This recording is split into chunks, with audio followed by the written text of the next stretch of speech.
Greetings, this is Eugene the Philosopher, the greatest living philosopher after the unfortunate passing of Quentin Robert de Nameland, who has been the greatest living philosopher before me. Let us talk about agriculture. Now really, in this video, there's only one small point I wish to make, but as far as you can see, as far as you can tell by the length of this video, probably, it's quite a long way away. So we'll spend quite a lot of time on introduction and, let's say, motivation for the point I wish to make. So let's plow ahead.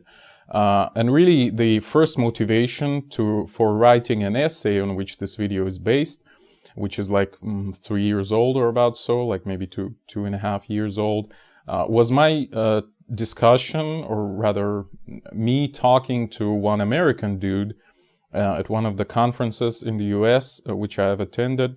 I guess it was Observing the Frontier 2017. That would be my best guess, in February. But anyway, so this guy, he talked about what is called permaculture. You know, all these ideas about how you should organize your, like, farming, etc., etc., or all these ideas about organic food, you know, as if there was an inorganic food, you know. Well, I guess you can gobble up 100 grams of iron or lead, which would be inorganic food, and then you will get poisoning and you will die. So yeah, that, I think you can say that that was a suboptimal result. So perhaps organic food would have worked better here, you know, like carbohydrates, proteins and fats and water. Yeah, certainly that would work better. But anyway, I'm digressing here. And of course, it was supplemented in his speech with all these spiritual, so-called things and so-called philosophical theories, such as what he called integral thinking, etc., etc. So it always goes together, you know, all those kinds of things. So basically, as far as I understood, his point was that you should really seclude yourself in your garden and like live in unity, in harmony with nature, or something like that. Like, you know, this idea of living off the grid, living from, you know, well, in harmony with nature. Yeah, basically that was the idea. And I guess if you're American, if you're like 60 plus years old, this is a really sound idea. I mean, that might be, let's say, you might feel certain empathy towards this idea, right? Again, especially if you're American, and if you're like completely ignorant, you're in this blissful ignorance about what happens in the world, you can probably pursue ideas like that. But unfortunately, I would say, for civilization as a whole, this kind of idea is not gonna work, you know, because it's not really scalable. It's not economically viable for everyone in this sense. It's sort of like this categorical imperative of Immanuel Kant, you know. If your way of living is not fit for everyone, then it's a crappy way of living. It's basically Kant's idea of this categorical imperative. So yeah, on these grounds, I would say that this is a crappy idea, because, well, society would basically collapse if everyone would pursue this sort of behavior, this sort of practices. Because, well, yeah, individually this is totally okay. Like you might seclude yourself in your own homestead or whatever, and do whatever you like there, and it's totally okay. But again, if everyone does that, well, to a certain limit, that's what I'm saying. Well, okay, that's a whole separate discussion. What I'm saying is that to like forcibly make everyone live that kind of life would be not very efficient, not very good for the whole society. Because, well, again, on individual level, you might say people still hunt or fish or gather mushrooms.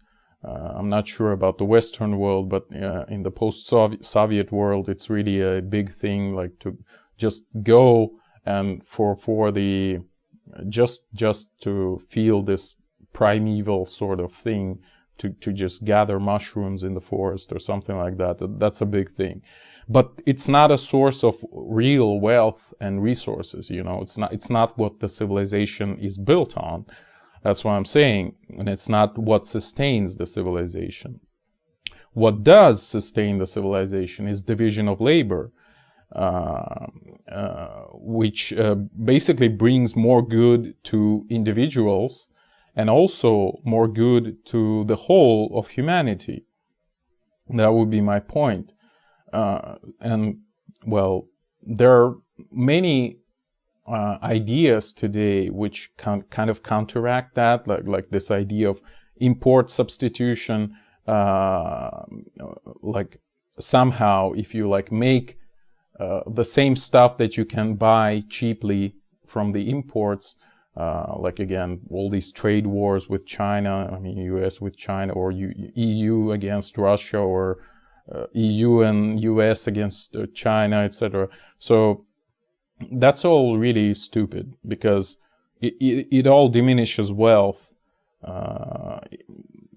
and it brings you to this subsistence economy, where basically it's the economy of early Middle Ages, you know, where everyone was dirt poor because they've only consumed what they've produced themselves, you know. So trade was diminished to such a degree that, you know, you couldn't buy anything because nobody could buy your stuff, you know. So if your economical ideal is early Middle Ages with its poverty, etc., so yeah, certainly you should I mean, promote all these trade wars and diminish international trade. But if you're about prosperity, then you shouldn't do that. That's my point. You need more trade. And even if you look at ancient African states, or like quasi-states, more like that, they've also prospered, and quite a lot. I mean, if you read all the legends about this Mansa Musa guy from Mali, or Songhai or whatever.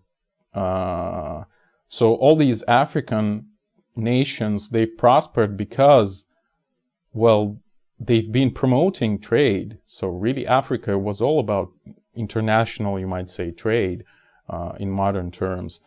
And only after the colonizators came, they've suppressed all of that. So Africa became dirt poor.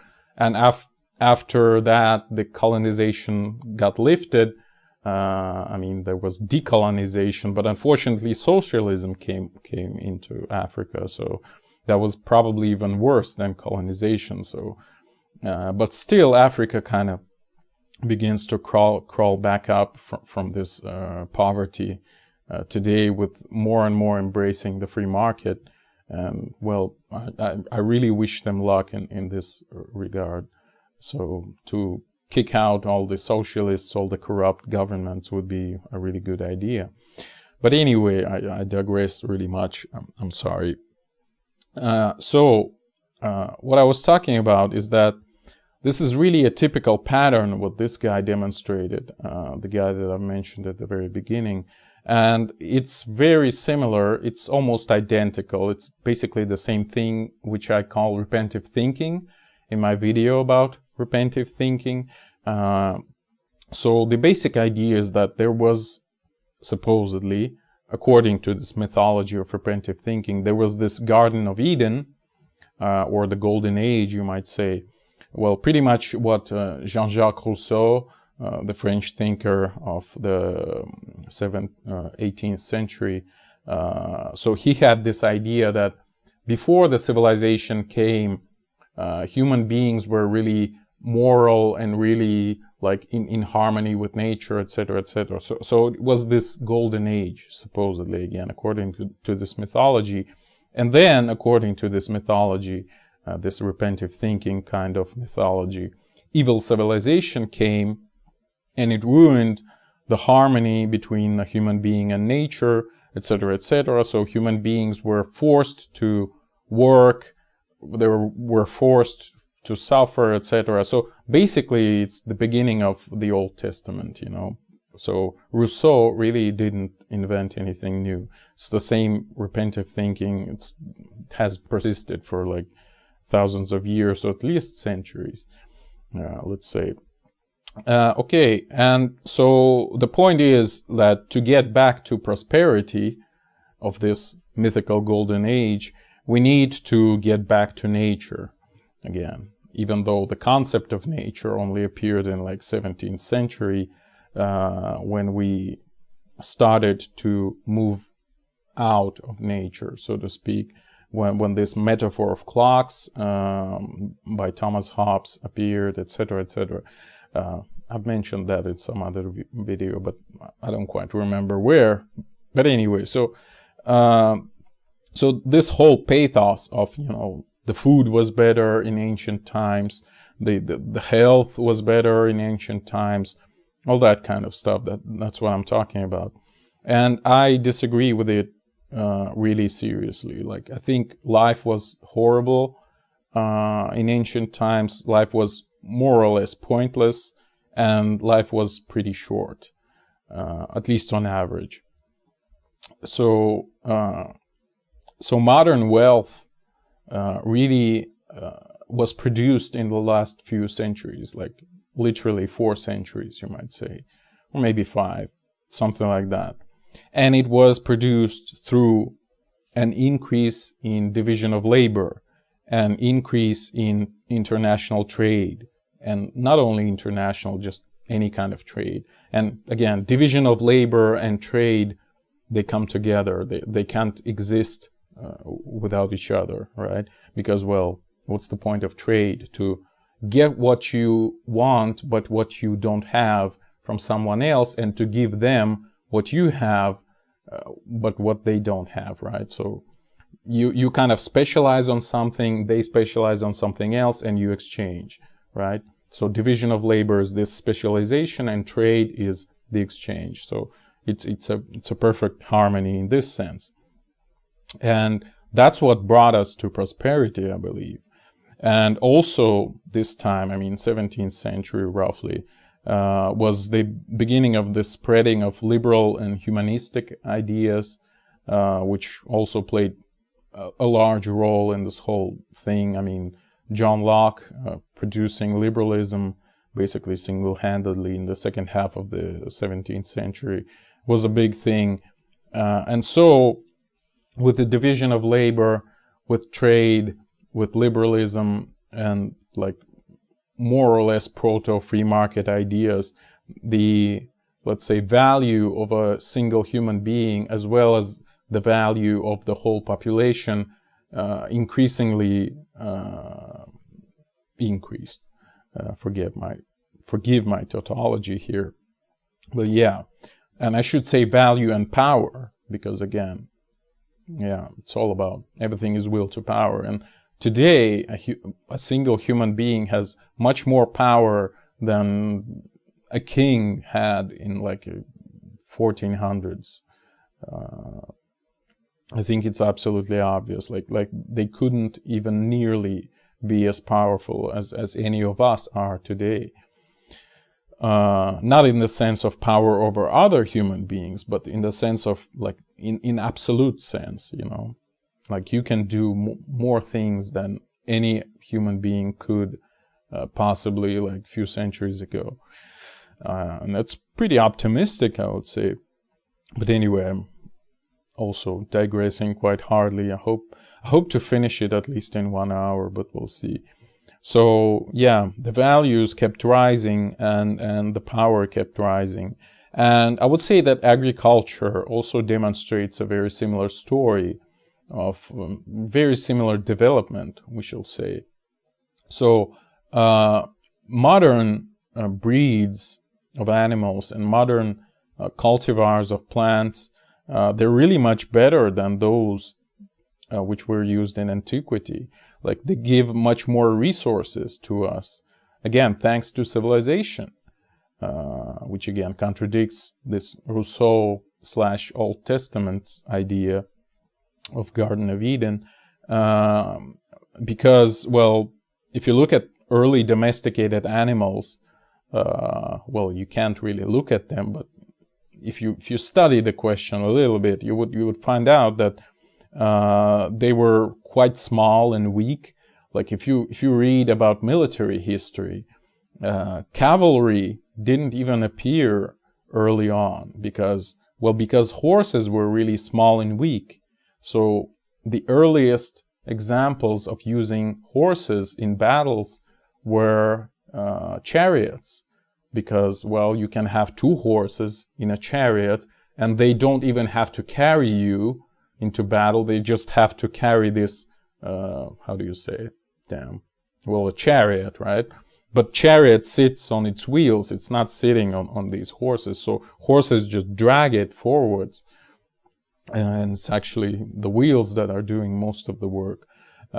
So yeah, and only later on, like many centuries afterwards, when much bigger and stronger horses were bred, cavalry was made possible. So it's a pretty good example of what was going on back then.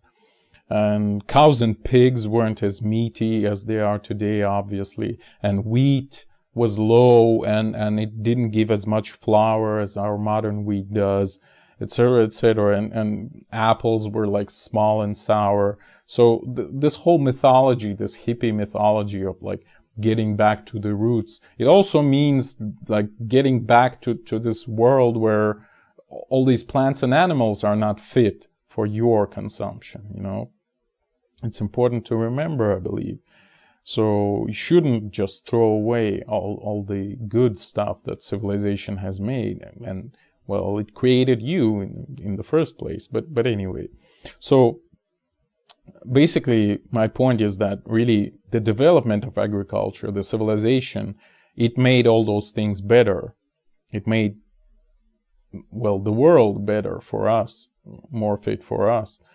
And well, here I was thinking about, and that's another digression, and I'm sorry for that, but I was thinking about, you know, these mythology about, or rather legends, you might say, about the ancient states of East Asia, like ancient China or Japan.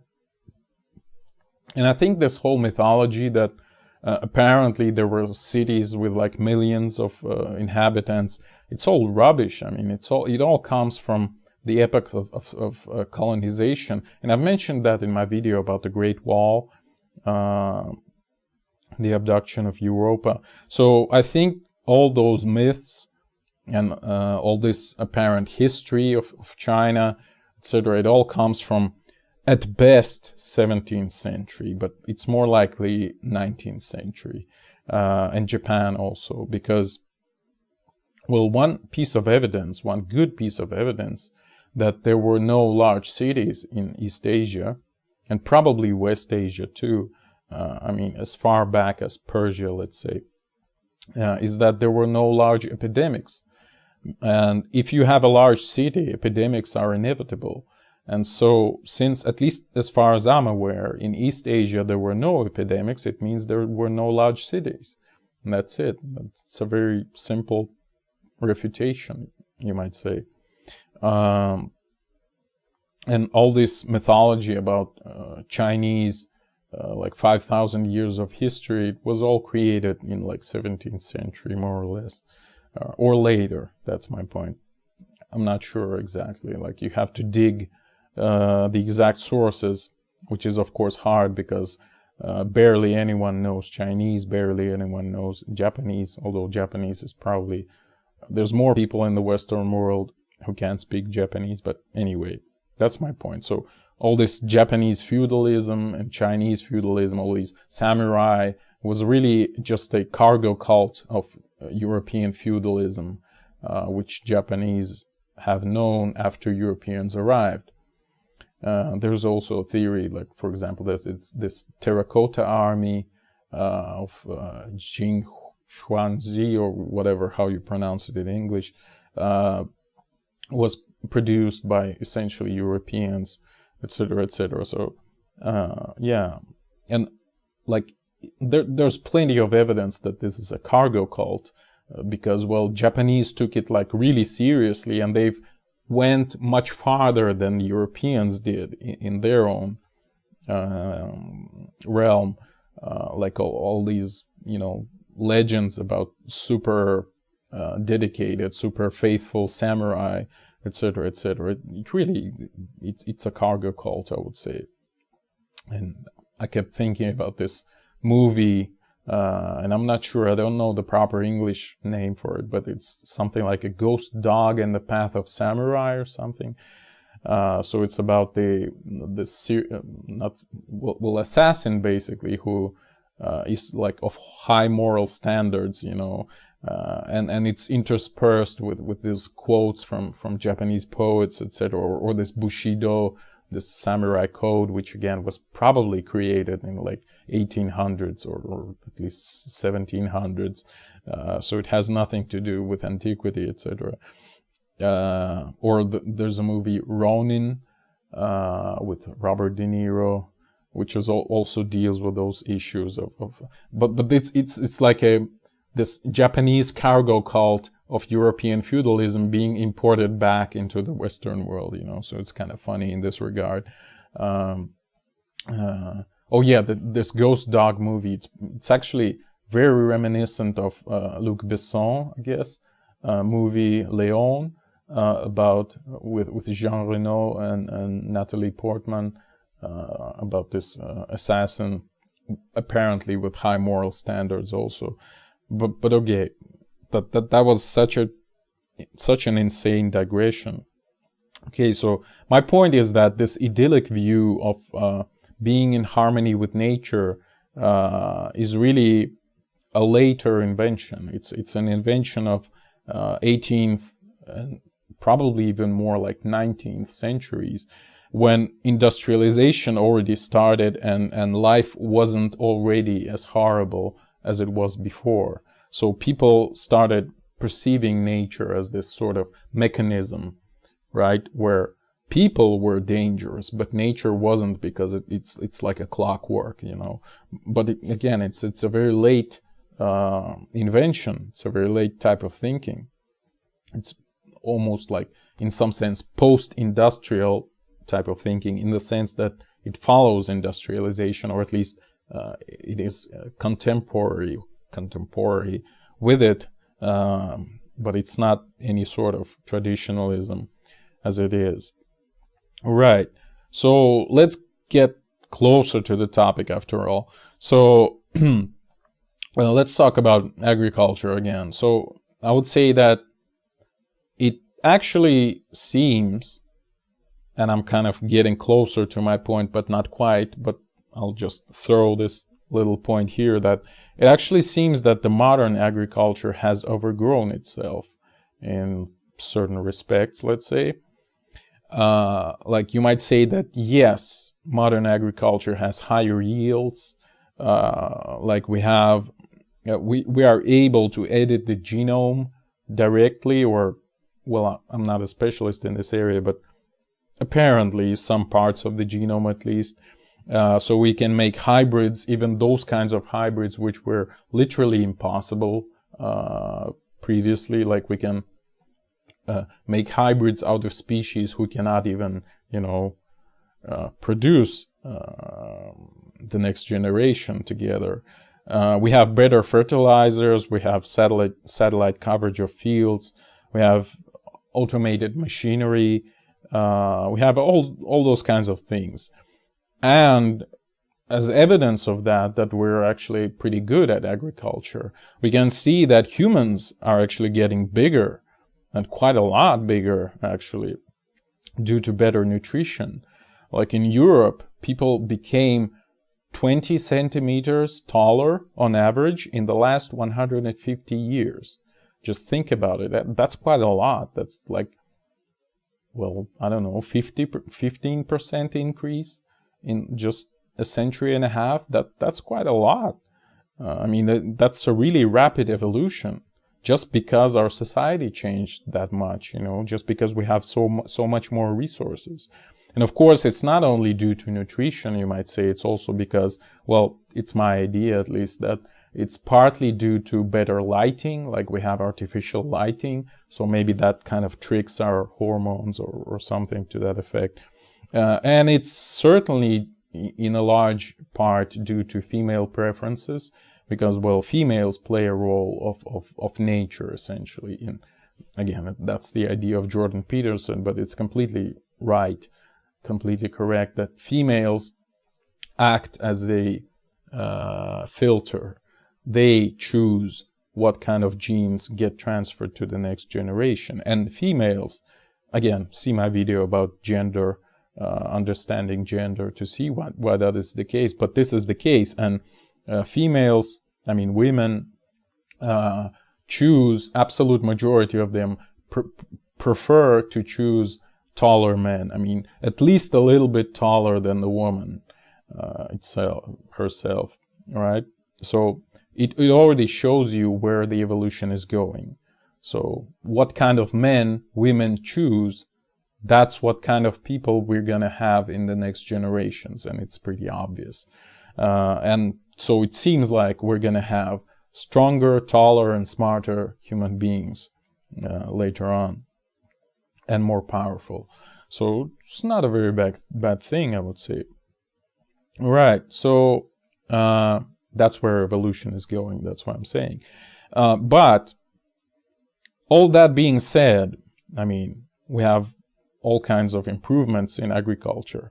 But my point would be that this sort of agriculture that we have today would end probably at some point. And esoterically speaking, that's a comment I'm not sure I should make. Well, I'll just say mysteriously that in 1,000 years from now, probably even like much larger human beings and much smarter and much more powerful would roam the earth. And it would be kind of like new titans kind of thing, or they would be more like gods to modern human beings. But again, that's all esoterically speaking. So you might have said that I would just continue just extrapolating the same scenario of development of agriculture in the future, but I wouldn't, in fact. So yeah, I would say that our modern type of agriculture would end sometime.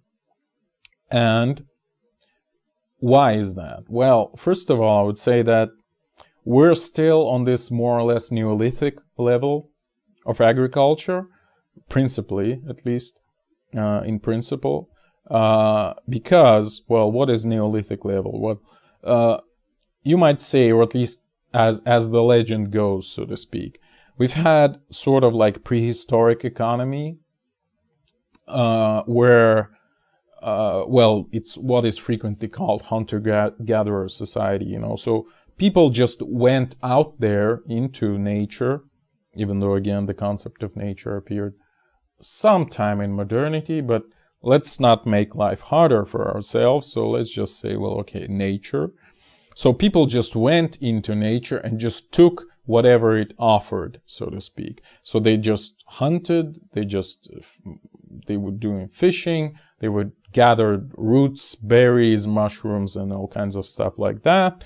So that was like the first phase of agriculture, even though that's not quite an agriculture, but in our consideration, let's say it was agriculture, but of this first primitive stage or phase. But then Neolithic revolution came on, which produced the second phase. And in the second phase, we produced stuff on our own, in the sense that we've grown all those plants and animals and fish, for that matter, in our own domain, so to speak. So we have had already some kind of control over this growth, right? So that's what we were doing. So we produced farms, we produced orchards and gardens and fields and things like that. So that was Neolithic revolution, to cultivate plants and animals etc. And it liberated huge amounts of resources, and it has led to appearance of civilization in the first place. Again, history, not quite history as a science, or rather as an art of reconstruction, as I've said in my video about history, but at least writing, let's say, appears at that time, because people had enough time to indulge in other occupations other than just providing for themselves, right? So it was quite a lot of extra resources that Neolithic revolution has produced, that people could specialize in other things. Again, see, division of labor. So one dude grows crops, and it produces enough resources so that another dude can go and watch the stars and record their movements, or write a poem, or write a decent law, or whatever. So it produced our civilization, essentially. But in terms of agriculture, we're more or less in the same stage still, right? So we're still growing all those things and consume them. So it's basically the same Neolithic stage, even though it has improved quite a lot, but it only improved in the secondary things. It hasn't been changed in the foundation. The main idea of what we're doing hasn't changed. That's what I'm saying. And it's already dissonant with modern culture, the way we're doing this. Because, well, and here's another point to digress, even though probably I wouldn't digress too much into it, but there's this idea, and I'm not sure if that's my idea or someone else's, but it's quite obvious that there is a certain process of bleeding of rights towards more and more inclusive groups. And right now, certain human rights are also bleeding into animals, so now we have the concept of animal rights, for example. But that's a whole separate discussion of why that occurs. But, well, it's pretty obvious, actually, because, well, the level of power of an individual grows so much that they want to kind of, or maybe not want to, but they share this power with more and more groups. So we have more and more inclusivity, and even animals are already considered almost like half human today, right? So they have already more rights than, let's say, slaves had 500 years ago, something to that effect. So anyway, what I'm talking about here, about these rights, etc., is that I'm not vegan, first of all. And if I was, you'd probably know that from the very first video that I've made, wink, wink. But the idea of killing another living being is not a good idea. And that's what I mean when I said that our way of production of goods is not, in terms of agriculture, is not, it's pretty dissonant with our culture, right? So we perceive this idea of killing to get something good out of it as bad idea. And it's really a bad idea. I would agree with that. But unfortunately, still to this day, it's necessary to kill some living being to get food and other stuff, other raw materials for industry, etc. And there's a difference between killing like a mosquito that wants your blood, quite literally, in the night, and like growing a mosquito deliberately to kill it, or growing a cow to kill it later. So yeah, indeed, that comes in conflict with our way of acquisition of those resources from this cow, for example, right? And it is recognized in our culture, and it's pretty good that it's recognized. But what is not recognized, and again, returning to veganism, is the hypocrisy of vegans. Because, well, vegans somehow limit this idea of killing is bad, meat is murder, etc. They only limit it to animals. And I don't understand that. I think it's a hypocrisy, or hypocrisy, how do you pronounce it, to do that. Because why is killing an animal bad, but killing a plant or fungi or whatever is good? It makes no sense, because it's also a living being. Or killing a tree, right? It's also a living being. So why is that okay with vegans? I don't understand that.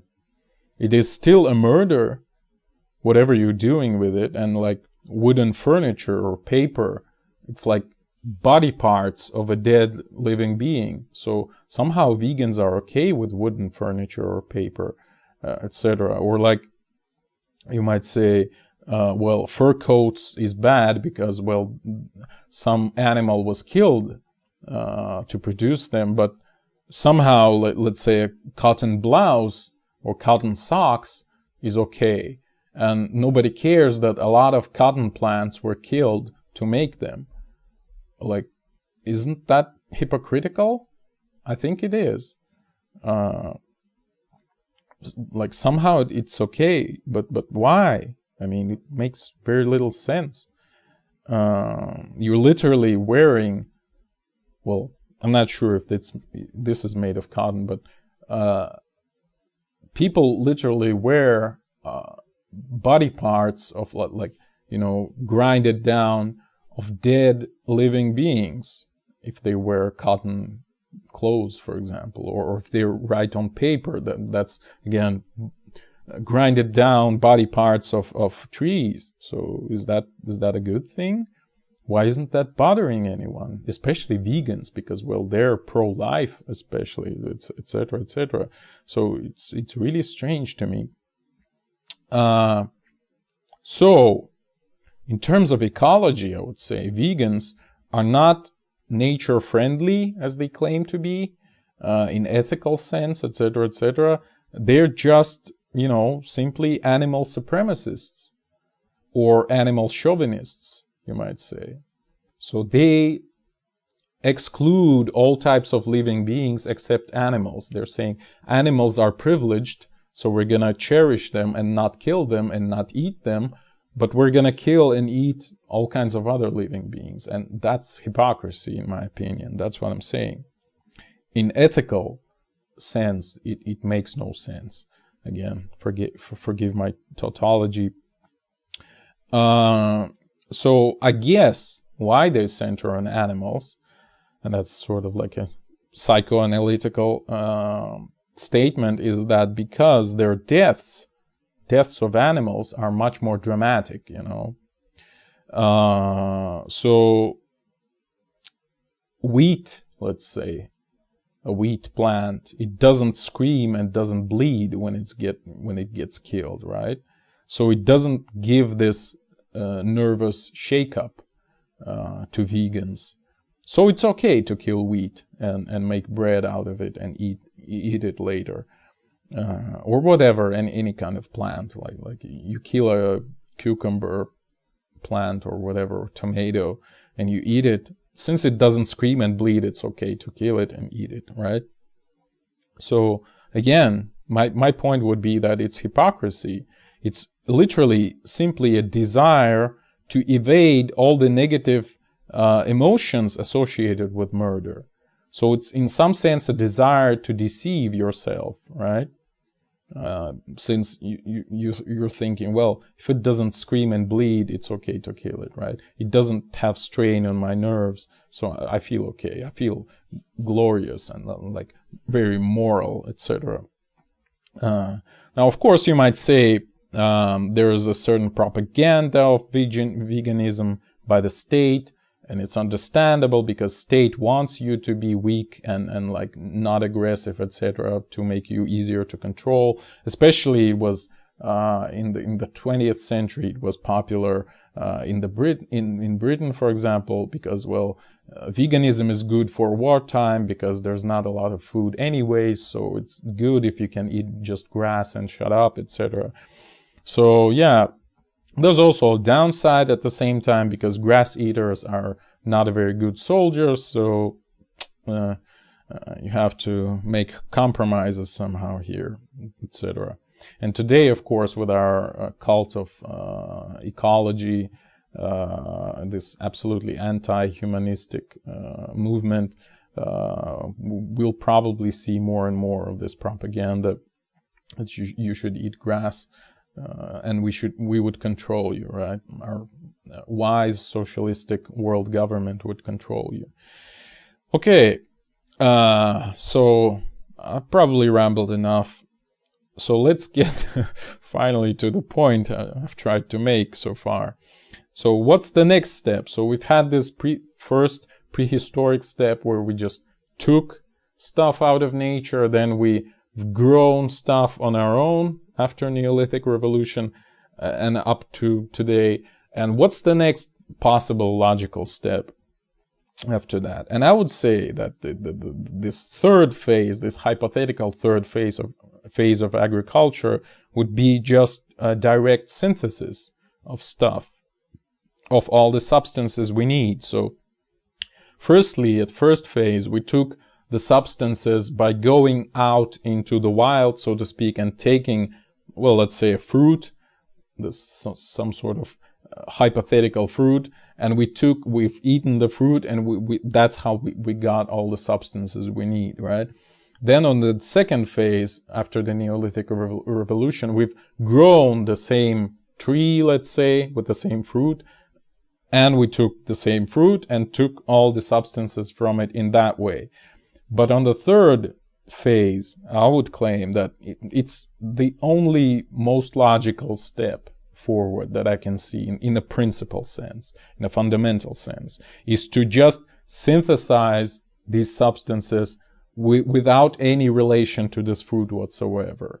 So that would be you might say, it's not a prediction, but it's more like just a delineation of a possibility, right? Of the only, I think, logical possibility ahead, except for, staying at this Neolithic age or falling back into the pre-Neolithic stage, right? Both of which more or less are proposed by those permaculture dudes. So essentially what they propose is for 6 billion of people to die because, well, they propose to abolish the division of labor. You should just grow all your stuff on your own. So again, that's early Middle Ages, that's world population of, let's say, 500 million or about so, or maybe 1 billion at the very best.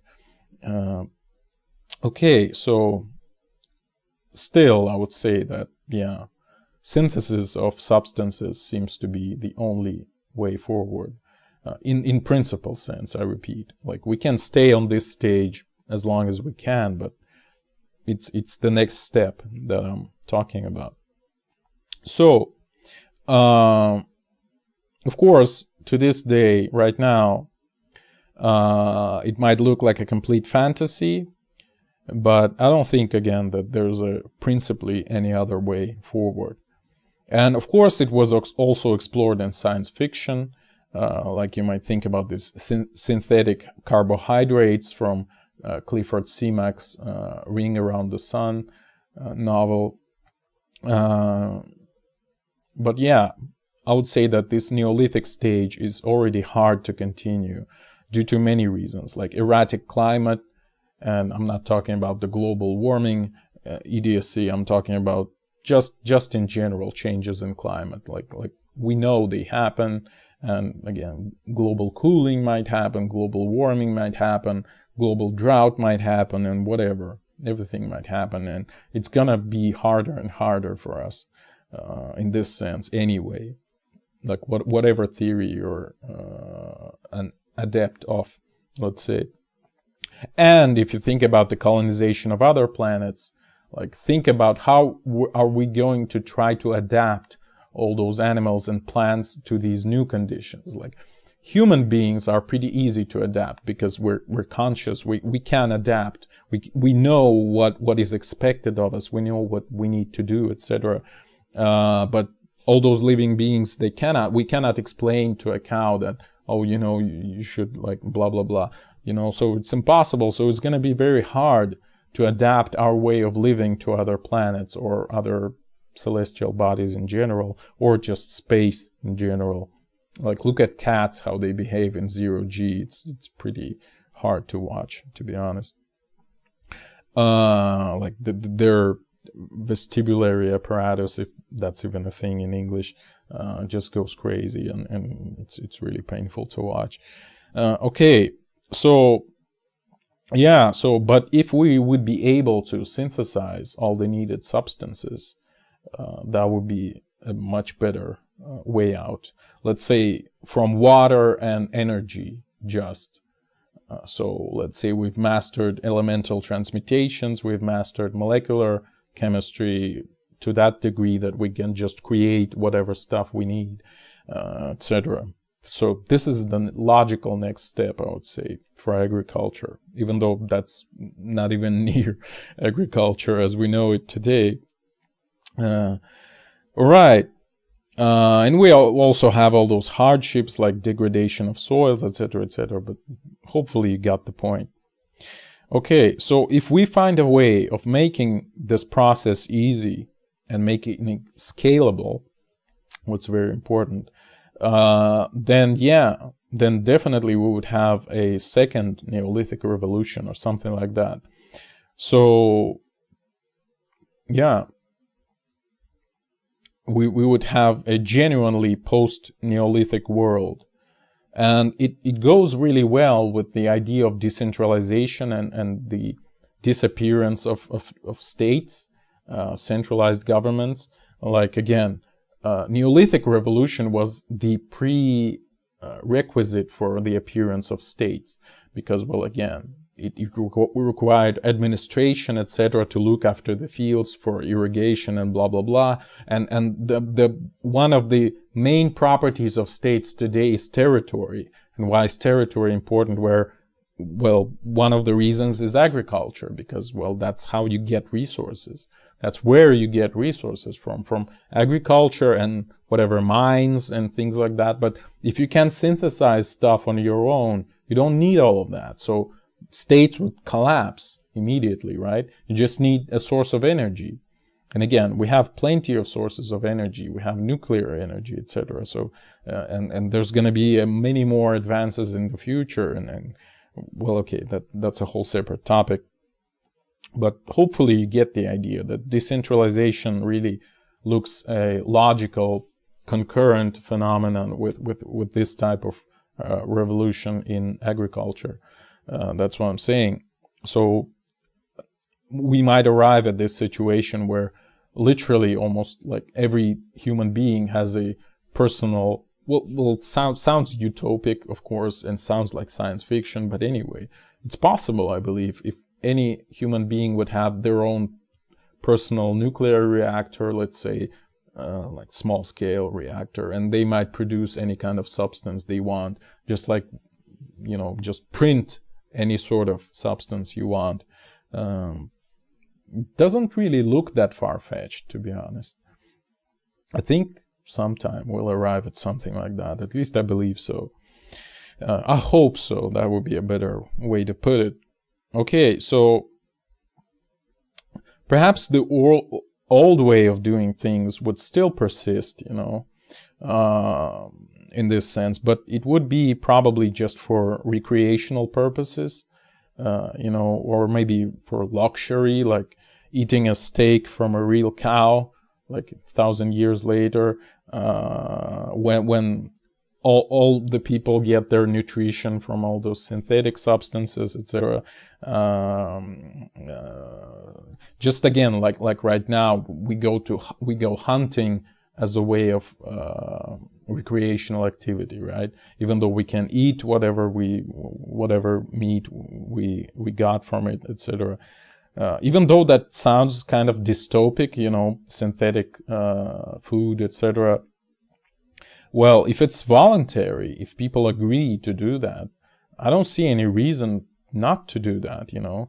I mean, if it's forcibly established by the government, especially the world socialistic government, which is gonna appear thanks to this global warming, or hopefully wouldn't appear, but it tries, it does its best to appear So if this kind of government is going to force you to eat synthetic food, that would suck quite a lot. But if you would buy it voluntarily, just because it's very cheap and it satisfies all your nutrition needs without killing any any living being, well, I don't see anything bad in it. I mean, if you agree on this deal, well, that's your choice. And again, if such a deal would appear, I don't see anything bad in it. It might just compete with regular farming, and once it would get better than regular farming, in whatever shape or form, that would be cool, I think. Okay, so, well, again, the same analogy. Today, you don't go hunting when you're hungry, right? You just go to the store and buy, let's say, a dead body of some living being that some farmer produced, right? Well, in the future, by the same token, you might go to the store, or you might just order from your home, I don't know, blueprints of food that your personal laboratory / reactor would produce for you right away, or something like that. I don't know. But it does sound not too far-fetched, I would say. Not too far-fetched. So hopefully we'll get there. At least to the possibility of it. I'm not saying we should impose that on people. In fact, I'm quite a lot against that. I don't think you should force people to do anything. But if people would like to do that, I don't see anything bad in it. All right? Okay. So, yeah. So this is my vision of the future of agriculture. And again, it looks far-fetched. It looks like science fiction, but it's the only logical next step that I can see. That, again, I repeat, we've had the first phase of agriculture where we just went into the nature and took whatever substances we need in the form of fruits or animals or whatever. Then the second phase was that we started to grow all those fruits and animals on our own, but we still needed them to get those substances. And then the third step, the third phase, would be to just get rid of the need of all those fruits and animals and just produce the substances ourselves. So I think it's quite logical, and I don't see any other way forward. Again, principally forward, right? Of course, this second Neolithic revolution or whatever, nuclear age revolution or post-nuclear, whatever type of revolution we would call it, or people afterwards would call it, it would bring its own challenges, its own problems. It would, again, probably reorganize society in a large way, just as Neolithic revolution did. Again, it just produced civilization as we know it. Like everything we know, everything we see around us is produced by Neolithic revolution. So it was quite a big deal, so probably the second revolution would be even larger, because again, it's a larger step in some sense, because in both hunter-gatherer stage and Neolithic stage, we've dealt with the same types of objects. It's just we've treated them differently, in the wild versus on the farm. But this is a completely different step. It's not even those objects anymore. It's just some, I don't know, some weird mechanism. But of course, again, all those changes in society, which again probably are going to be very radical, more radical than anything we have known about until now, and all the challenges that it would bring. We cannot know about that, like literally anything. We can just guess, again, as my guess about decentralization and the decay of states. So we can only vaguely guess, because it's going to be a completely different society. It's going to be a completely different historical epoch, technological epoch. And I'm not even saying it's going to be like better just linearly progressing. It might be whatever. It might be very complicated, and in some respects it might be worse than today. So I guess the point I wish to finish on is that so far we've done pretty well, I would say. Right now humanity is doing much better than at any point in history. And just forget about those idiots who speak about permaculture and integral thinking and getting back to nature. They just don't understand how economy works, how nature works even. And human society cannot work the way they propose. They basically propose to kill most of people on this planet. And, well, if they do, really, as well as those ecological activists, the solution is very simple. So I recommend all the ecological activists who think that the planet is overpopulated, which is absolutely a rubbish statement. It's not the case at all. So if you think that the planet is overpopulated, you might kill yourself. So that would definitely make the problem, or at least the problem that you assume exists, it will make it easier for others to solve, right? Okay. But the problem doesn't exist, so don't kill yourself. We're gonna need you. Yeah, that was... the video was longer, but yeah, that's still shorter than 1 hour, so okay. Don't kill yourself. Yeah, that's a good way to finish it. But if you persist in your ecological activism, well, you might kill yourself, because that's a logical conclusion from what you persist in. Thank you for watching. The eons are closing.